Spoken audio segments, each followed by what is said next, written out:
bagong product sa Jollibee. Caramel float. At ito na nga, titikman ang bagong product ng Jollibee na Manhattan.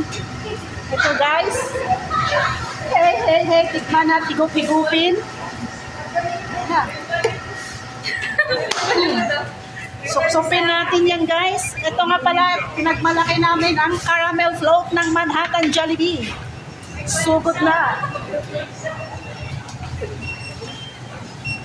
Sarap nga. Caramel na caramel guys. Ito lang yan sa Manhattan. Sugod-sugod na habang may promo pa. Ang sarap ng bagong product ng Jollibee guys. Try nyo. Woo! Ang sarap talaga. Nakalimutan ko na yung pangalan ko. Sa sobrang sarap. Dito lang yan, no? Bagong product ng Jollibee. Yeah, woo! Pwede